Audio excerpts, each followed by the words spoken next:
country et le volume du hard rock là. Donc, bonjour à toutes et à tous. Merci d'être avec nous pour ce 19e épisode des lundis de Ruralytique. On est un tout petit peu moins nombreux que d'habitude. Je pense que la concurrence des terrasses est féroce avec le retour du beau temps. Mais bon, là, on ne peut pas lutter. Quoi qu'il en soit, donc on est très, très, très heureux d'accueillir Émilie Duché, Unicité Cantal, qui va donc témoigner auprès de vous des actions conduites dans ce magnifique département, puisque c'est le département de Ruralytique. Euh, qui est à l'initiative de cette démarche. Je rappelle, 1998, à la fois on gagne la Coupe du Monde, de l'autre côté de l'Atlantique, les Américains créent Google et le Cantal invente le développement local par le numérique et crée la stratégie cybercantal. Eh bien, elle continue cette stratégie. Elle se préoccupe de l'inclusion numérique et du rôle que les jeunes peuvent jouer dans ce processus d'inclusion numérique des populations rurales. C'est Émilie qui va nous raconter. Alors, on disait que ceux qui m'aiment prennent le train. Eh bien, ceux qui aiment Émilie prendront le bus. Émilie, c'est à vous. Bonjour à tous. Je suis ravie d'être présent aujourd'hui avec vous. Donc, je suis effectivement Émilie Duché, coordinatrice d'équipe et de projet pour l'association Unicité dans le Cantal. Donc, je vais passer assez rapidement, mais je trouve que c'est quand même important de faire un petit historique rapide sur l'association Unicité et qu'est-ce que cette association. Elle est née en 1994 à Paris. D'un rêve qu'avaient trois jeunes filles, c'était qu'ils deviennent naturels pour tous les jeunes de s'engager pour la société, de consacrer un moment de leur vie à la solidarité, que cette étape citoyenne soit aussi une réelle expérience de mixité sociale et culturelle. Et donc, cette association est née initialement donc pour les cités, d'où le nom Unicité. Donc, 25 ans plus tard, l'association est déployée dans toute la France. On est à peu près 600 salariés dans toute la France. L'antenne d'Auvergne, elle est relativement récente. Elle a été créée à Clermont-Ferrand il y a 4 ans et sur Aurillac, on est tout récent, ça fait 3 ans. Donc, en fait, Unicité propose aux jeunes de 16 à 25 ans de s'engager dans une mission de service civique. Le dispositif du service civique a été créé il y a 10 ans. Il est ouvert à tous, il est non obligatoire, c'est un volontariat. Et n'importe quel jeune peut donc consacrer une partie de sa vie. Effectivement, le rêve de ces trois jeunes femmes s'est réalisé, peut consacrer une partie de sa vie donc à l'aide aux autres, puisque ce sont forcément des missions d'intérêt général. C'est vraiment le principe même du service civique, c'est l'intérêt général, donc des missions de solidarité. C'est un dispositif qui est donc ouvert à tous. Il n'y a pas de critères de recrutement, il n'y a pas de sélection. Seule la motivation compte.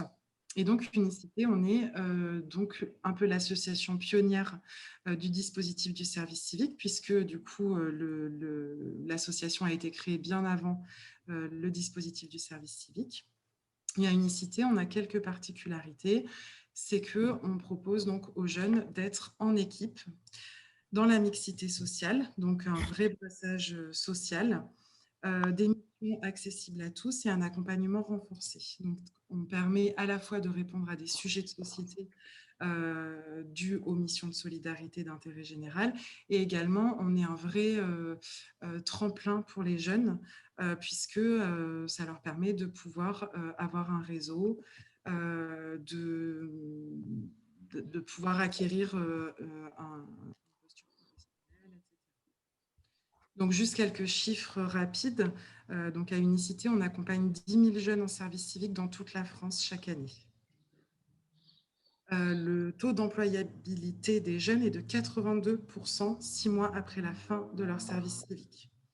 80% des jeunes que l'on accompagne déclarent avoir envie de continuer une activité bénévole après leur service civique. Donc, on permet également de faire connaître aux jeunes ce qu'est l'engagement associatif, citoyen, et être vraiment acteur de cette vie-là. Et 72,4% des jeunes qui étaient avant leur service civique sans emploi ni études sont en emploi ou reprise de formation 6 mois après leur service civique. Bien sûr, on travaille sur la capacité d'adaptation des jeunes, que ce soit le comportement, la posture professionnelle, etc., la capacité à travailler en équipe, puisque ça maintenant aujourd'hui c'est quand même indéniable dans la vie active, la capacité à prendre des initiatives, puisque du coup les jeunes s'emparent vraiment de leur mission, leur autonomie et la capacité à faire preuve de créativité, puisqu'ils doivent être en train de justement se renouveler et de s'adapter au public qu'ils doivent toucher. Donc, comme je le disais, le site du Cantal a été créé en 2018. On est donc 2 salariés sur le site du Cantal. On a accompagné 85 jeunes depuis 2018. Et les projets cette année sur lesquels on a développé des missions, c'était donc l'inclusion numérique, donc on va y revenir en détail tout à l'heure, mais également la sensibilisation à la citoyenneté, donc des jeunes qui vont dans les établissements scolaires, collèges, lycées, principalement pour sensibiliser à des sujets de société. Sensibilisation aux problématiques environnementales et au patrimoine naturel, que ce soit le tri sélectif, le gaspillage alimentaire, etc. Et le lien intergénérationnel, donc des missions qui visent à lutter contre l'isolement des personnes âgées, principalement en établissement. Un petit focus sur notre programme phare. Alors, je ne sais pas pourquoi ça passe tout seul, je suis désolée.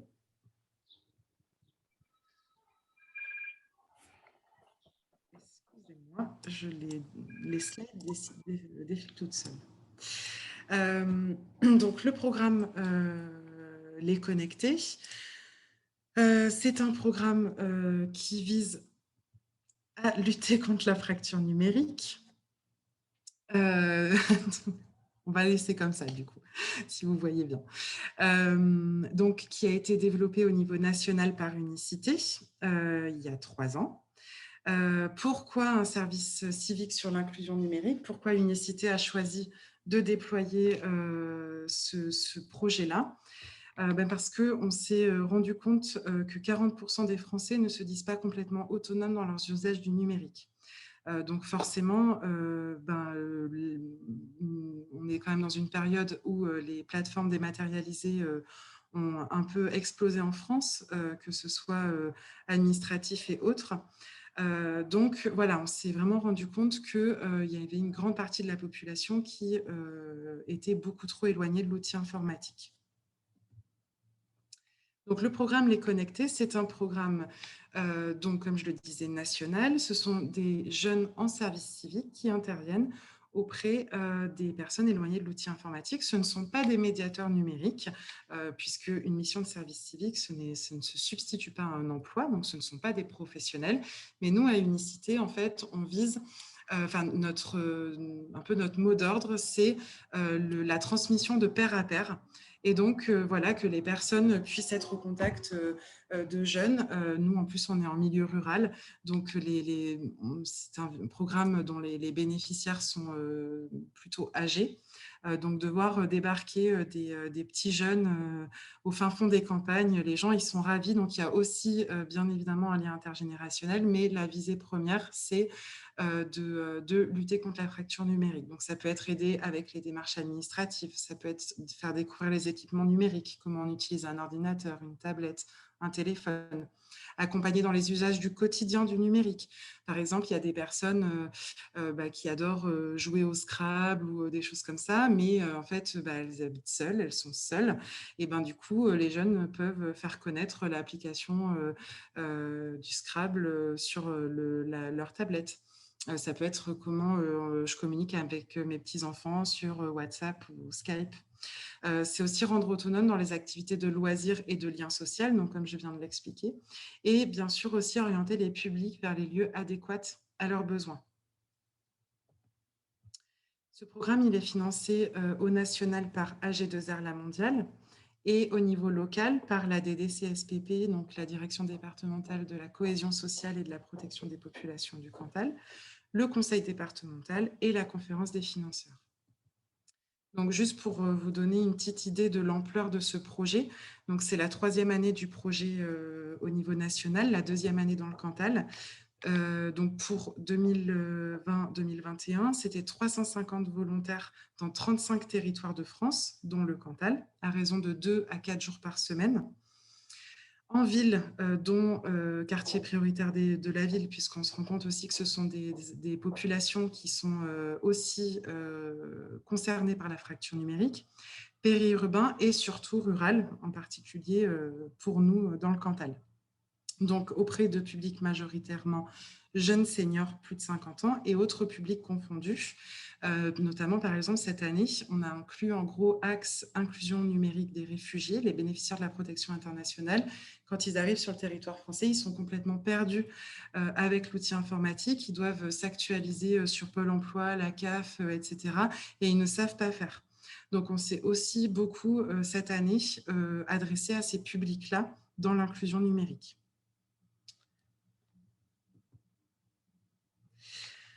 On va revenir un petit peu, donc, petit focus dans le Cantal. Donc, juste pour vous donner une idée un petit peu de l'impact du programme Les Connectés dans le Cantal. Donc, vous voyez la carte du département en bas à droite de ma slide, avec les petites étoiles oranges. Ce sont donc tous les territoires que l'on a couverts cette année grâce au programme Les Connectés. Donc, on voit qu'on a couvert du coup une bonne partie du département. Saint-Flour Communauté, les communautés de communes de la Châtaigneraie cantalienne, Haute-Terre, Sumène-Artense. On est aussi un petit peu allé sur Aurillac, notamment sur le public réfugié, et Vic-sur-Serre. Donc, ça a permis du coup de couvrir quand même une bonne partie du département. Et donc, quelques chiffres justement des interventions des connectés cette année. Il y a eu 123 ateliers collectifs qui ont été menés avec du coup un total de 450 participants sur ces ateliers collectifs et 392 rendez-vous individuels qui ont été menés. Donc, sur les thématiques que j'ai abordées juste avant.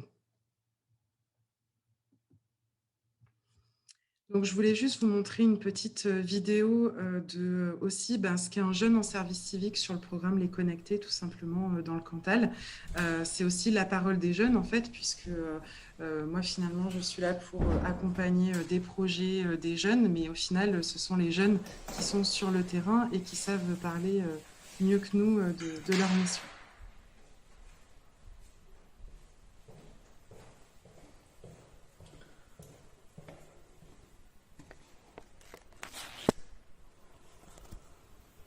Les Connectés est une mission de service civique encadrée par Unicité. Nous vagabondons jusque dans les contrées les plus reculées du Cantal afin d'aider les personnes en difficulté avec l'outil informatique à devenir autonomes.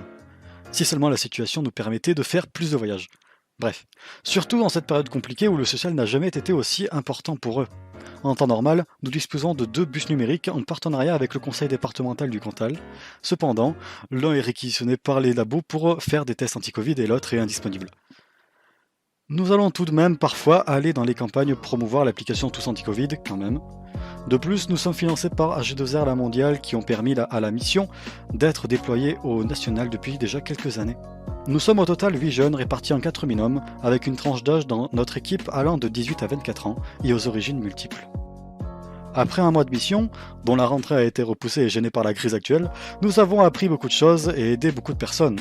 On aime vraiment ce qu'on fait, vraiment. D'ailleurs, faisons un tour de l'équipe d'élite que nous sommes. Moi déjà, désolé de ne pas m'être présenté plus tôt, mais c'est Yolan. J'ai 18 ans, je suis né à Toulouse, mais j'habite ici à Aurillac. J'ai fait un bac scientifique, mais je suis passionné des arts numériques. Je souhaitais aider à lutter contre la fracture du numérique. Voilà, donc passons aux autres maintenant. Bonjour, je m'appelle Gabriel, j'habite à Aurillac, j'ai 24 ans, j'ai fait un BTS biotechnologie et j'ai intégré le service civique pour rencontrer et aider des gens. Bonjour, je m'appelle Mohamed, je suis syrien, j'ai 18 ans, je suis commencé à service civique pour un cours de français. Bonjour, moi c'est Kevin, j'ai 20 ans, je viens d'Aurillac, j'ai fait un CQP serveur, certificat qualification professionnelle en service restauration. et j'ai choisi cette mission déconnectée en service civique pour mon avenir, pour plus tard. Moi, c'est Dimitri. J'ai fait mon bac professionnel au lycée Raymond Cantal, bac professionnel commun. Je suis rentré dans la mission déconnectée à l'unicité afin de préparer un projet d'avenir décent et sympathique. Merci. Bonjour, je m'appelle Mathieu, j'ai 19 ans. Moi, je fais partie de la mission déconnectée. Du coup, j'ai fait les connectés parce que c'est mon projet d'avenir pour essayer de me réorienter car j'ai fait une première erreur. Du coup, j'essaye de trouver la voie qui me correspond. Bonjour, je m'appelle Yuna, j'ai 22 ans, j'habite à Arpajon et je veux faire le service civique pour gagner confiance en moi et aider les gens. Bonjour, je m'appelle Manon, j'ai 18 ans, je viens d'Aurillac. J'ai fait un bac professionnel accompagnement soins et services à la personne. J'ai fait un service civique pour mon projet d'avenir et rencontré d'autres gens dans les différentes structures. Donc, juste aussi quelques petits chiffres, quelques statistiques qui sont issus d'une étude d'impact social qui a été réalisée sur le programme Les Connectés au niveau national par l'ESSEC. Donc, une étude réalisée sur à la fois les volontaires en service civique, les bénéficiaires et les partenaires. Donc, j'ai fait une petite condensation parce que je ne peux pas, bien sûr, vous montrer toute l'étude par manque de temps et ce serait un petit peu fastidieux. Mais juste quand même pourquoi en fait les bénéficiaires choisissent le programme Les Connectés et nos jeunes en service civique. Alors déjà, la gratuité, ça c'est non négligeable. Le soutien au numérique que proposent nos jeunes est gratuit. Le soutien numérique est mené par des jeunes. Donc ça, c'était un argument aussi pour les bénéficiaires qui pesait dans la balance. C'est également un soutien de proximité. Donc ça, c'est ce qui était aussi très apprécié par les bénéficiaires. Il peut se faire aussi du domicile. Les jeunes pouvaient intervenir au domicile des gens. Les bénéficiaires identifient un besoin spécifique et donc les jeunes sont exclusivement là pour y répondre. Ce n'est pas comme un cours collectif ou voilà. Donc effectivement, ce lien que pouvaient créer les jeunes avec les bénéficiaires, le fait qu'ils aient du temps, le fait qu'effectivement il n'y ait pas d'objectif spécifique puisque ce ne sont pas des professionnels, c'était vraiment des choses qui plaisent. Ce sont des choses qui plaisent beaucoup aux bénéficiaires. Le soutien au numérique mené par des jeunes engagés pour la société. Donc ça plaisait aussi beaucoup aux personnes qui participaient aux ateliers. Et le soutien au numérique se fait dans un lieu que les personnes fréquentaient déjà. Donc ça aussi également, ça aide, ça aide les personnes à se rendre spontanément dans les ateliers déconnectés. On se rend compte sur les personnes donc, qui sont éloignées de l'outil informatique qu'il y a des vrais freins psychologiques. Et donc voilà, juste des petits extraits de témoignages de bénéficiaires. Je me sens en confiance avec les volontaires en service civique. Je n'ai pas honte de ne pas savoir, avec justement cet accompagnement individualisé, le fait que ce soit des jeunes en service civique, donc ce ne sont pas des professionnels, donc sans jugement, voilà, il n'y a vraiment aucune barrière, en fait, que ce soit sociale ou autre, entre les deux personnes. Cela a débloqué une crainte, je me sens mieux et j'utilise plus ces outils grâce à ce que j'ai appris.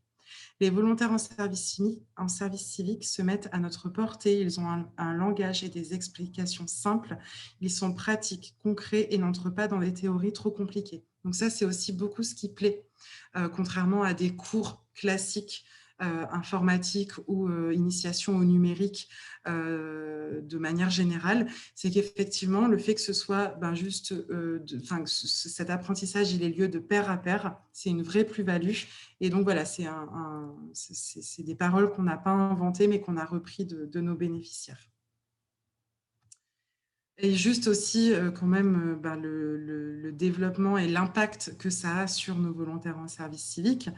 Du coup, 93% de nos jeunes déclarent avoir davantage confiance en eux puisqu'ils se sentent utiles directement. Ils voient les retombées de leurs actions de manière très concrète, en fait, puisque c'est arrivé plusieurs fois, par exemple, aux alentours des fêtes de Noël.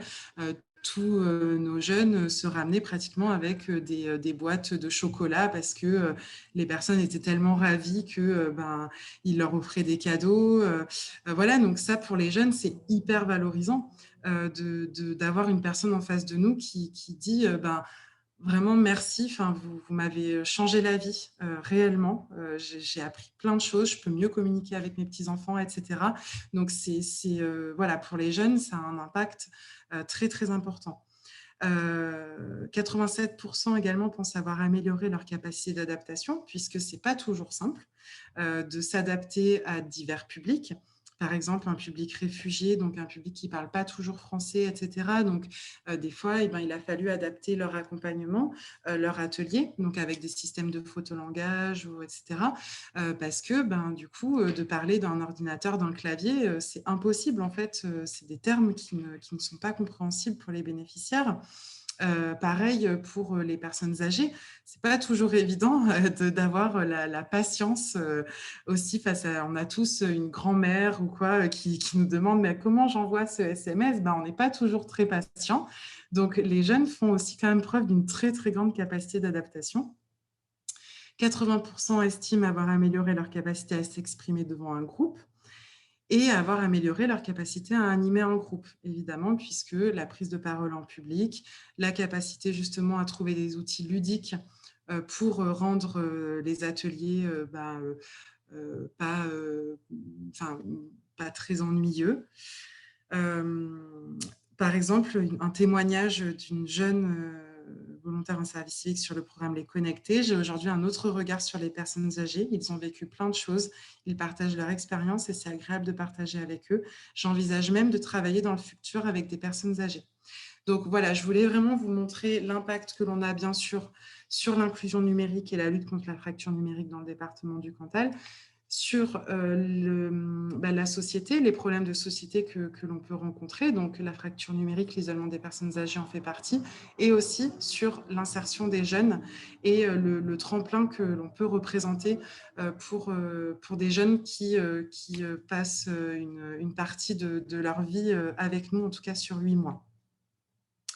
Je vais du coup laisser la parole assez rapidement à Christophe Sellarié qui est présent, qui est du coup agent au conseil départemental, puisque je trouvais ça quand même important qu'on fasse un petit focus sur le projet des bus numériques Cybercantal qui ont été développés par le conseil départemental et dont les jeunes ont été acteurs, notamment l'année dernière, avant la crise sanitaire et les confinements, où du coup ils accompagnaient les bus numériques dans tout le département.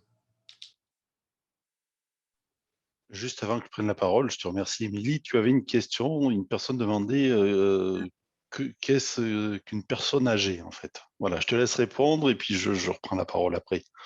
Alors, grand débat, nous, on a identifié à Unicité sur les programmes comme ça, les connectés de manière intergénérationnelle, on considère que c'est à partir de 50 ans, donc plus de 50 ans. Donc, du coup, c'est très relatif. On parle du 3e âge, même du 4e âge, etc.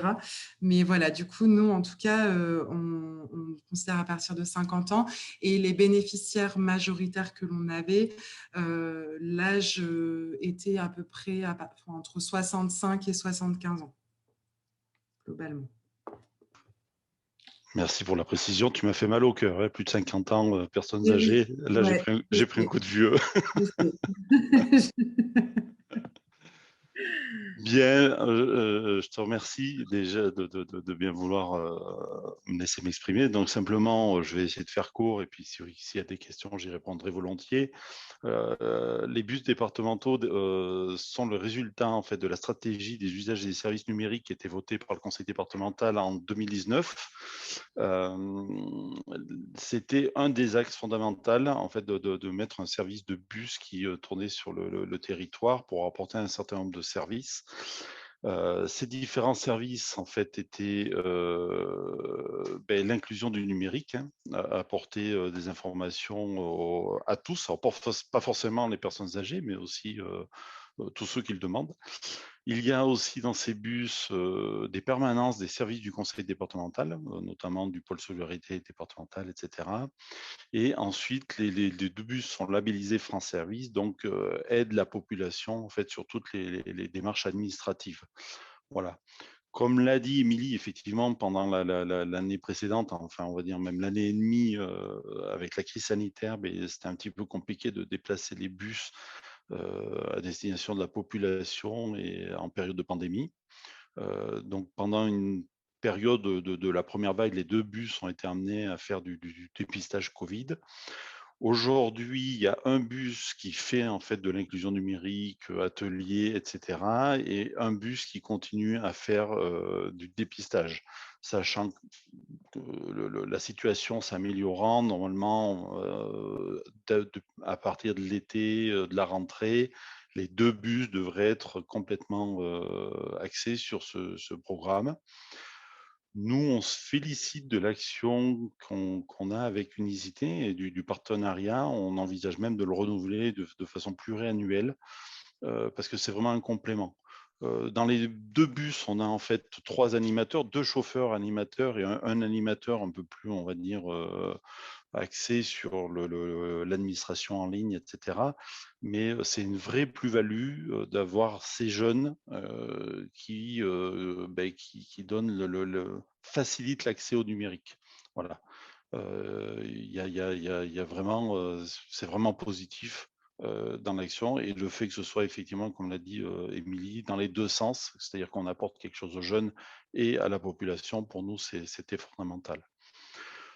Voilà, je crois que j'ai fait un petit peu le tour, c'est assez rapide, hein, mais je ne veux pas non plus faire une prise de parole trop importante. Donc, si vous avez des questions, n'hésitez pas.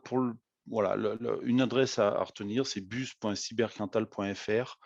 Et là, il y a tout un tas d'informations. Vous avez le planning du bus. Voilà, si vous souhaitez avoir plus d'informations, vous pouvez vous y rendre. Merci. Merci, Sébastien. Émilie, le mot de la fin?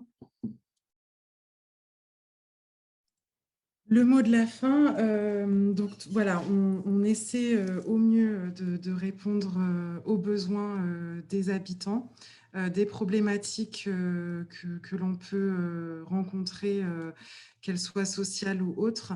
Donc en tout cas, on espère voilà, pouvoir faire perdurer ce programme Les Connectés qui fonctionne très bien et surtout aussi grâce au partenariat que l'on a avec le conseil départemental. Super. Ben moi, je vous applaudis. Merci beaucoup. Merci, Émilie. Merci, Christophe, pour ce témoignage à 2 voix. Les chiffres sont quand même assez impressionnants. Les impacts sur les jeunes, je les trouve également impressionnants. Bon, Émilie, pas la peine de vous excuser, personnes âgées, mais c'est vrai que René, elle était un peu vénère là-dessus, mais je la comprends. Oui, j'ai presque 50 ans. Mais en fait, c'est aussi comme ça que les jeunes les voient. C'est ça, c'est-à-dire que, bon, qu'on le veuille ou non, oui. voilà, pour les gamins que vous nous avez présentés, on est des vieux, René. Oui. Désolé. Je suis désolée, mais oui. Mais non, Sébastien, mais bien sûr que non. Je pense que les jeunes nous voient comme ça, les plus de 50 ans, parce qu'on leur dit que, et j'ai été très attentive à tout ça, indépendamment de la qualité, évidemment, de la présentation et du travail fait, moi, pour lequel je suis admirative. Mais je pense qu'il y avait une émission ce matin sur France Inter, justement, ce que c'est qu'être vieux. Et je crois qu'il faut vraiment, j'insiste, se sortir ça de la tête, parce que le numérique, ce n'est pas une histoire de vieux. C'est une histoire d'abord, me semble-t-il, d'isolement, de statut social et tout ça. Et donc, je crois que déjà, il faut qu'on soit d'accord là-dessus. Je vois qu'Émilie acquiesce. Ça me semble important. Donc, oui, ça m'a un peu, comment je vais dire, agacée gentiment parce que le travail est super. Mais je pense que c'est aussi à nous tous de dire stop là, changer notre façon de voir les choses et puis aller mettre tous ces efforts peut-être ou d'une autre façon. Voilà, c'était ça uniquement. Et c'est vrai que quand UFC Que Choisir a conduit son enquête sur l'exclusion numérique, il est vrai que le marqueur différenciateur social, les revenus, le niveau d'études, etc., pesait plus que la différence d'âge. Donc voilà, ça c'est très clair. Mais ce qui est intéressant, et on se place dans la perspective effectivement de ce Ruralytique 24, 25, 26 août spécial jeunesse, on voit bien que le résultat, c'est que ces jeunes qui rencontrent des vieux qui sont pour eux des vieux, comme ils sont pour nous des jeunes, et ben finalement, ils se découvrent et ils se disent, tiens, en fait, voilà, je crois que ils sortent de leur représentation. Et c'est bien à ça, effectivement, que le dispositif, c'est un bénéfice collatéral, mais il est super important et il va dans le sens de l'histoire. Donc voilà, c'est… Pour rebondir sur ce que disait René, effectivement, nous, dans l'accompagnement de nos jeunes, donc on a 40 jeunes dans le Cantal chaque année, c'est incroyable. Déjà, la première formation que l'on doit leur faire, c'est sur l'outil informatique, puisqu'en fait, ils savent énormément utiliser un smartphone, etc. Ouais. Par contre, envoyer un mail avec une pièce jointe sur un ordinateur, ils ne savent pas faire. Donc, effectivement, l'exclusion numérique, elle concerne beaucoup plus de monde qu'on le croit. Alors, on a une question terrain d'Alexandre. Comment ça se passe? Question peut-être pour Christophe et puis Émilie. De toute façon, vous connaissez le dispositif aussi bien que l'autre. Le bus, il arrive dans le village, il ouvre ses portes et les gens viennent librement. Vous faites le tour du village en klaxonnant comme les cirques C'est plutôt comme le boulanger. Non, en fait, il y a plusieurs choses. En fait, tout dépend de l'atelier. Déjà, il y a un gros travail en amont avec la mairie, etc., pour diffuser l'information. Donc, il y a une partie de réservation et en fait, ça dépend de l'atelier, surtout en période de Covid où aujourd'hui, on ne peut pas, 30 personnes ne peuvent pas rentrer en bus. Mais sinon, globalement, en fait, il y a une sorte de pré-réservation, mais selon l'atelier, les gens peuvent rentrer librement dans le bus. Il y a même des fois, effectivement, où sur les places de marché, on se met et on fait un peu de rameutage, on fait la poissonnière de mini-montant, venez voir notre bus, voilà, pour attirer un peu de monde. Et après, en fait, sur la question numérique, les questions vont aller en fait, de l'utilisation d'un ordinateur, mais une question simple sur le déploiement de la fibre. Enfin, voilà, les questions sont très, très larges. Et l'idée, c'est vraiment d'informer les citoyens, la population au numérique en général, en fait. Même si là, il y a une contradiction dans les termes. Quand tu dis une question simple sur le déploiement de la fibre. Oui, c'est la réponse. Il faut qu'elle soit simple. On sait à quel point c'est compliqué, que ça doit remonter régulièrement. C'est ça. Que le département doit être en backup de ça, en soutien, pardon. Autour de la table, y a-t-il d'autres questions ou témoignages? Alain Ril nous dit « Je connais des ados de 40 ans ». Moi aussi, Alain. Je crois que Alain Ril, donc directeur du Cantal pour Enedis, je crois qu'il fait aussi des choses avec Unicité. Alain, est-ce que tu peux témoigner? Oui, bonjour à tous. Vous m'entendez bien? Bien. Parfait. Oui, effectivement, Unicité a été une découverte pour moi il y a à peu près 2 ans. Alors, je ne sais plus s'il faut compter 2020 ou pas dans le décompte, là. Mais bon. C'est comme l'Euro 2020, il a lieu en 2021. Voilà. Donc, non, mais c'est vrai que les collègues de Clermont travaillaient déjà depuis quelques années, notamment pour, alors, justement, l'inclusion numérique, mais dans le cadre de l'énergie, puisque l'arrivée du compteur communicant plonger un peu les consommateurs dans l'ère numérique, si on peut dire, hein, puisque là, leur consommation devait être consultable sur Internet et donc, effectivement, avoir une facilité d'utilisation de ces outils numériques. Et puis, forcément, un peu une crainte sur la diffusion des informations, etc. Donc, on a trouvé un appui à Unicité pour essayer de faire comprendre aux gens qui se posaient ce genre de questions ce qui était effectivement la réalité du compteur, ce qui était des fake news, hein, des choses qui étaient avancées sans preuve, j'allais dire, mais de manière malveillante. Donc, il faut effectivement, quand on aborde le numérique, comprendre aussi la partie, je dirais,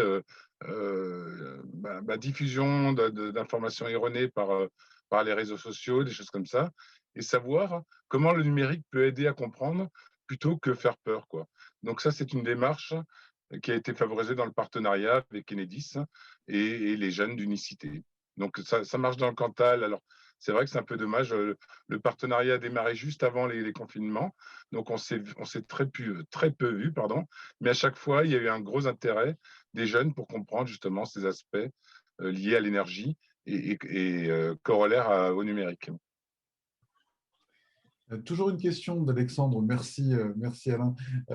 Sur la diapo 7, il est marqué 450 participants. Cela veut dire que 400 personnes sont rentrées en contact avec le bus, c'est bien de ça qu'on parle? Ou qu'ils ont fait aussi des ateliers qui n'étaient pas dans le bus? Oui, c'est ça, je pense Émilie va confirmer, mais il y a eu des ateliers dans le bus, mais il y a des ateliers à l'extérieur du bus. Et il y avait une autre question aussi sur comment ça se passe sur le bus. Voilà, sur le suivi. En fait, pour l'instant, on est un peu dans une phase expérimentale où l'idée, bon, il y a un peu plus de 250 communes dans le Cantal. L'idée, c'est pas de passer forcément dans toutes les communes. Là, on essaye, sur une période jusqu'à fin juin, d'avoir une récurrence dans le passage. C'est-à-dire que le bus passe toutes les semaines dans la même commune. Alors, sur plusieurs communes, bien entendu, mais l'idée, c'est d'essayer d'avoir une récurrence pour habituer les gens, parce qu'effectivement, la première fois que le bus passe, les gens voient, n'ont pas forcément eu l'info, et l'idée, c'est pendant voilà, 1 mois, 2 mois, de les habituer à un passage régulier du bus, et après, sûrement, ce qu'on va faire, c'est que par rapport aux communautés de communes, on va déplacer en fait cette récurrence dans d'autres communes, mais toujours avec une récurrence sur 3-4 semaines, voilà. Et on est dans une phase de test et de réajustement en fonction en fait des besoins et des demandes sur le terrain. Merci pour ce complément, Christophe. Après. Autour de la table, d'autres questions ou témoignages? Racontez-nous comment ça se passe, l'inclusion numérique sur vos territoires, et qui est à la manœuvre? Daniel. Oui, je veux bien, oui. C'est moi qui ai posé la question sur le suivi. Tout à fait. Parce que moi, je suis maire d'une commune rurale du département d'Indre-et-Loire, à la confluence avec la Nouvelle-Aquitaine, mais je me suis déjà présenté dans ces ateliers. Hein. Et moi, j'ai pris pour parti de considérer que l'inclusion numérique et le traitement de tout ce qui touche au numérique devait être comme le guichet unique de la mairie. Et c'est pour ça qu'en 2016, nous avons créé un établissement public, un espace public numérique sur la commune, et on a joué la proximité tout de suite. On n'a pas attendu ni le département ni la région, qui eux aussi ont mis au niveau de la région Centre-Val de Loire, en coopération avec les départements, ils ont mis des bus numériques en place. Mais on les voit passer, ils passent une fois, et c'est pour ça que je posais la question du suivi, on ne les revoit plus. On les revoit, on ne le voit que si on demande à ce que le bus passe. Mais on nous explique, ce qui vient d'être dit d'ailleurs, c'est que bon, on ne va pas repasser tous les jours, parce que sinon il faudrait passer dans 250 communes différentes, on n'y arriverait pas sur longueur de l'année. Alors on vient à l'échelle, et c'était mon autre question, mais je ne l'ai pas envoyée, mais elle est prête. J'ai cru comprendre qu'on établissait dans le département du Cantal la relation sur ces opérations à partir des communautés de communes. Or, aujourd'hui, je voulais juste donner cette information. Il y a un grand débat en France entre les maires ruraux et les EPCI. L'EPCI est un outil. L'EPCI n'est pas une collectivité territoriale, et l'EPCI est un énième sur un territoire quand il y a N communes. Donc, ma question suivante, c'est sur le Cantal, combien y a-t-il eu de création d'espaces publics numériques? C'est-à-dire des communes se sont saisies du guichet unique du numérique pour dire, voilà, je crée une structure permanente. Moi, ma structure permanente, elle est aujourd'hui animée par un animateur multimédia à 24 heures semaine. Donc, on a vraiment été jusqu'au bout, on a créé l'emploi. Et là, on vient de se faire labelliser puisqu'il prend la casquette de conseiller numérique. J'en dis pas plus. Je peux peut-être répondre à une partie de la question, notamment sur en fait, la partie communauté de communes. Effectivement, on a travaillé beaucoup en collaboration avec les communautés de communes, puisque ce sont les collectivités qui portent les projets Maison France Service. Donc, c'est essentiellement en fait, la raison pour laquelle c'est ce type de structures avec lesquelles on travaille. Par contre, que ce soit les médiathèques, alors elles peuvent être intercommunales ou municipales, on travaillait tout autant avec eux, avec des centres de formation, etc. Et je pense que Christophe peut peut-être compléter la réponse. Mais nous, c'est exactement la même chose. En fait, pour nous, c'est plus simple de communiquer avec les communautés de communes parce qu'il y a moins d'interlocuteurs. C'est plus difficile de contacter les 250 maires. Par contre, les demandes qu'on a en direct, le président du conseil départemental a envoyé un courrier à tous les maires de toutes les communes du département en disant le bus est à votre disposition, etc. Et tous les maires qui nous sollicitent, en fait, sont intégrés dans le mouvement.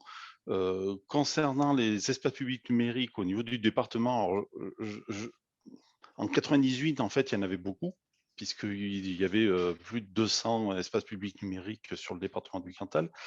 Et en fait, avec l'arrivée peu chère des ordinateurs, en fait, ce nombre a baissé. Et on se rend compte aujourd'hui, il y a une nouvelle demande sur le terrain avec justement de l'apprentissage, etc., de l'accompagnement, parce qu'aujourd'hui, c'est plus que nécessaire. Avant, c'était un hobby, maintenant, c'est une nécessité. Donc, je dirais qu'il y a moins d'EPN qu'à une époque, mais il en existe encore beaucoup. Alors, je ne voudrais pas dire de bêtises, mais je pense qu'on est pas loin d'une cinquantaine, répartis sur tout le département. Par contre, l'idée des bus aussi, c'est pas de faire de la concurrence, puisqu'en fait, il est labellisé par exemple France Service. L'idée, ce n'est pas de se mettre sur la place du village où il y a déjà un équipement France Service. C'est vraiment d'aller accompagner les communautés de communes, les communes, en fonction des besoins sur le terrain. Voilà. Et donc, on travaille en partenariat avec toutes les collectivités territoriales qui sont représentées sur le territoire.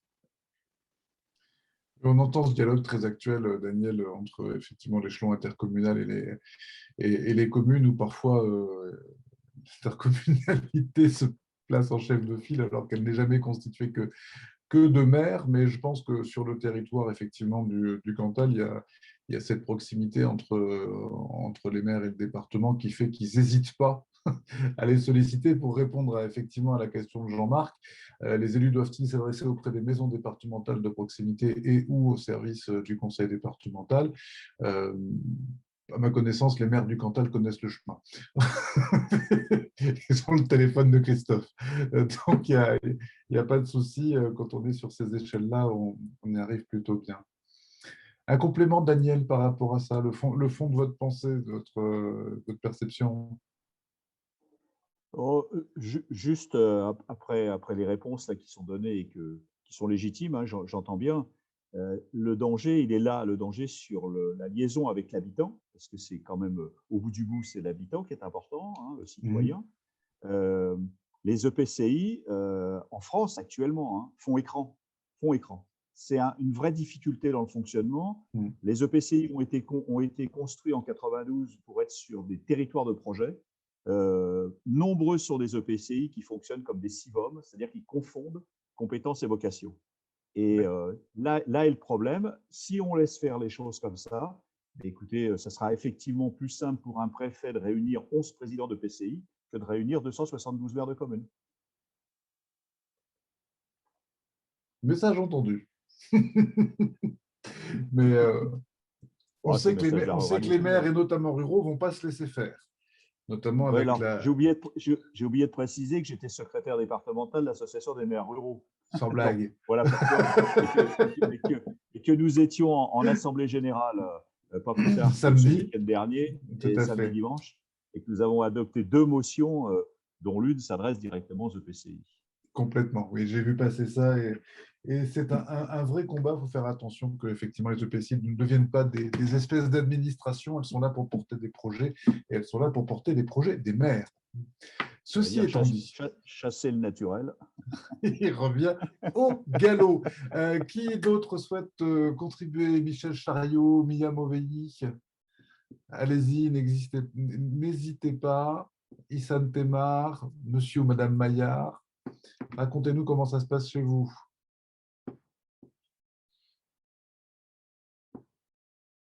Vous avez le droit de garder le silence, comme on dit à la télévision. Dans des circonstances un peu particulières, d'ailleurs. Non, pas de complément?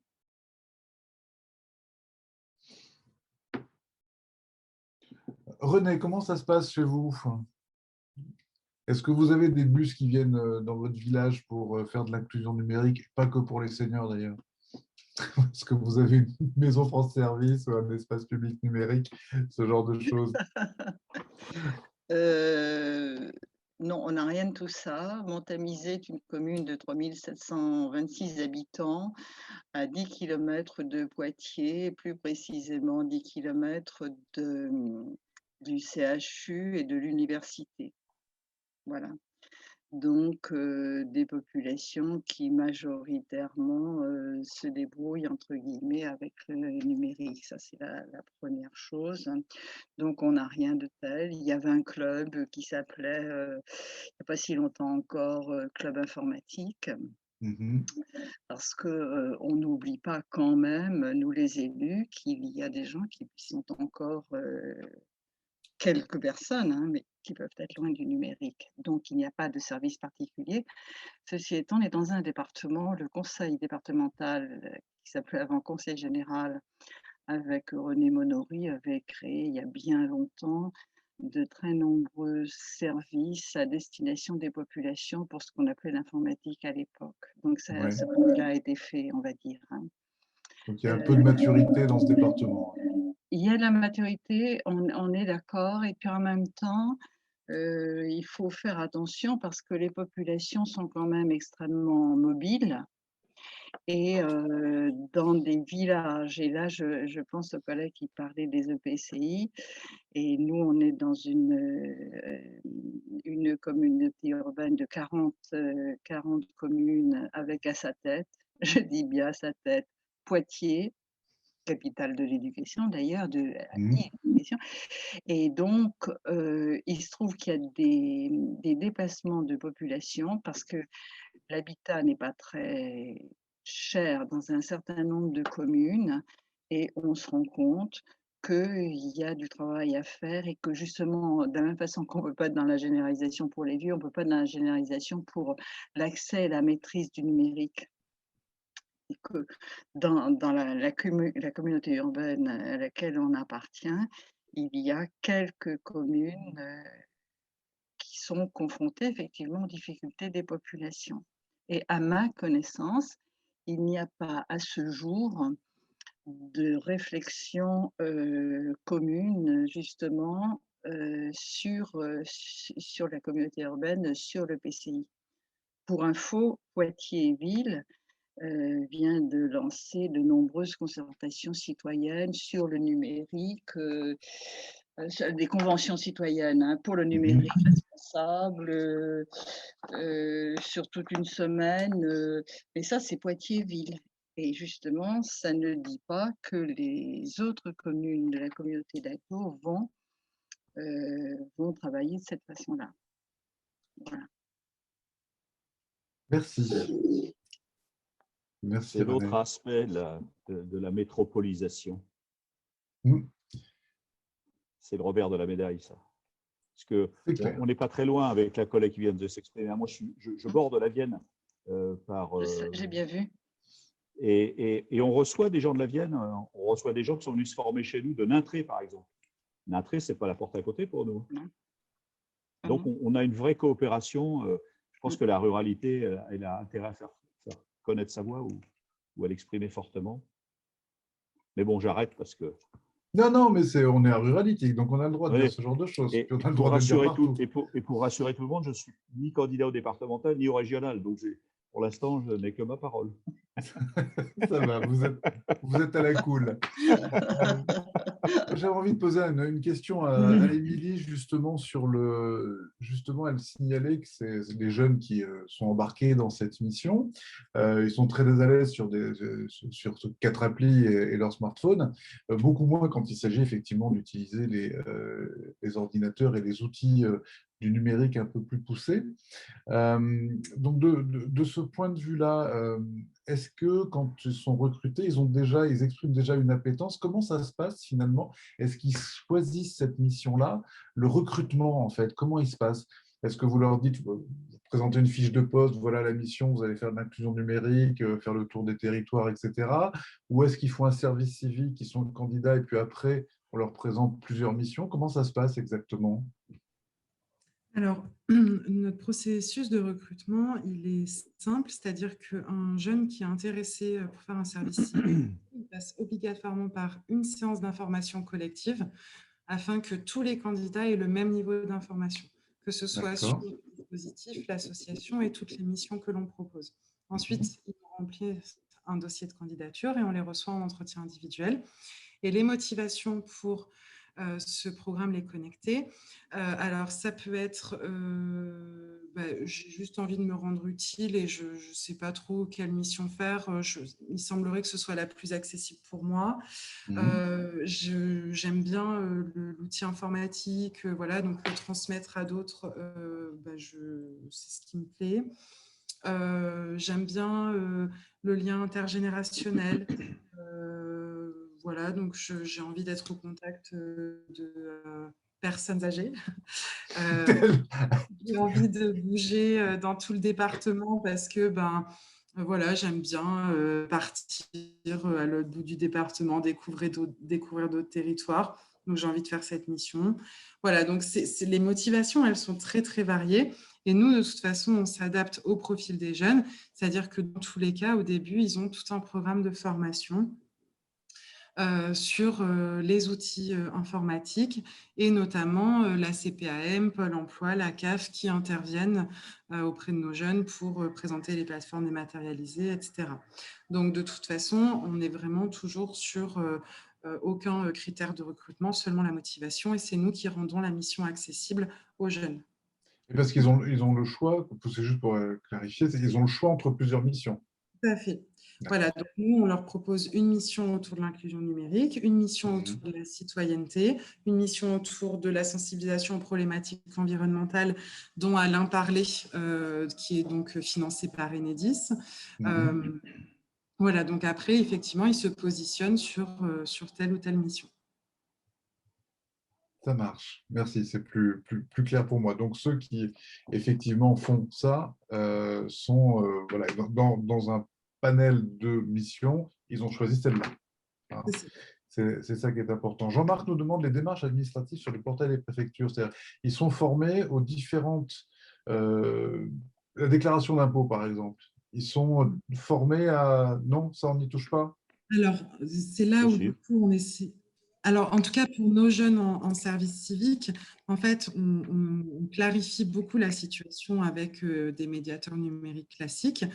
C'est-à-dire qu'à aucun moment, ils ne doivent accéder aux données personnelles des gens. À aucun moment, ils ne doivent cliquer à la place de la personne pour signer quoi que ce soit. Donc, ils ne sont pas habilités à faire ni des déclarations d'impôts, ni des en ligne. Ils peuvent montrer, par exemple, le site Le Bon Coin. Ça, c'est une demande très récurrente. Voilà comment vous pouvez faire pour trouver des articles sur Le Bon Coin. Par contre, en aucun cas, ils ne sont en capacité d'acheter un article en ligne à la place de la personne. Et là, je rebondis, je me permets, parce que justement, justement, en fait, quand les jeunes sont dans le bus, le chauffeur animateur est formé France Service et lui, il peut accompagner les personnes sur ces démarches-là. Voilà. D'accord. Lui, il a la double casquette, chauffeur et médiateur. Tout à fait. Entre guillemets, médiateur assermenté.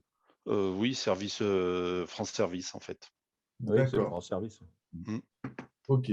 Donc, lui, il peut le faire, même si, effectivement, il n'a pas forcément vocation à le faire. Il s'agit d'apprendre aux gens à le faire tout seul, mais parfois, voilà, ils sont dans ces difficultés-là.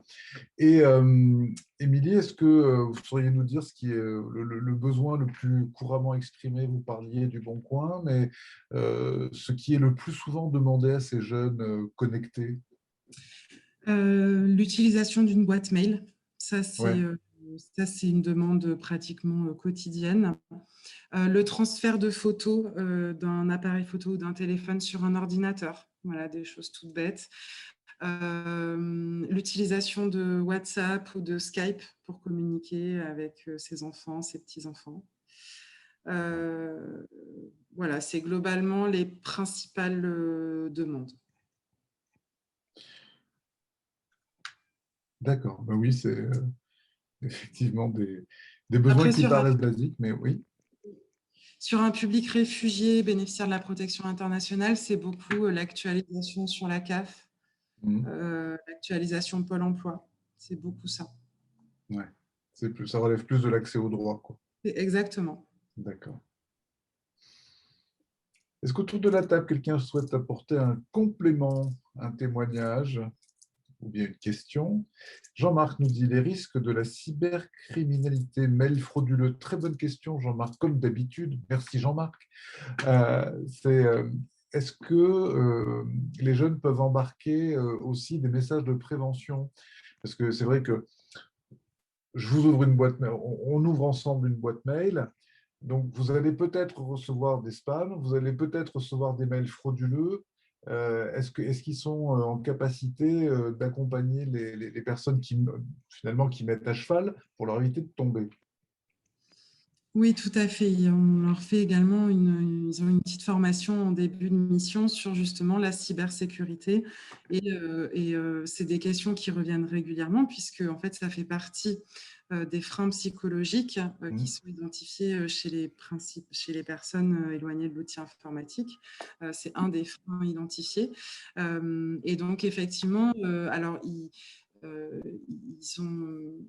ont plus un rôle de rassurer, puisque voilà, effectivement, ils ne peuvent pas rentrer dans le détail, mais c'est ce que les personnes aiment bien aussi, hein, c'est ce qu'on voyait du coup sur l'étude d'impact, c'est justement le fait que les jeunes, ils ne sont pas des professionnels et qu'ils utilisent leurs propres termes et qu'ils sont à la portée des gens. Donc effectivement, une sensibilisation à ça. Et par contre,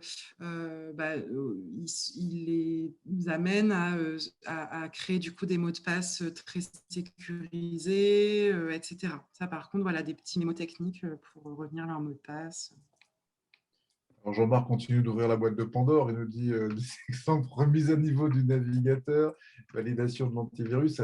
C'est vrai que ça demande des compétences. À partir du moment où on y entre, on a sa boîte mail, effectivement, on ouvre une porte sur son propre ordinateur.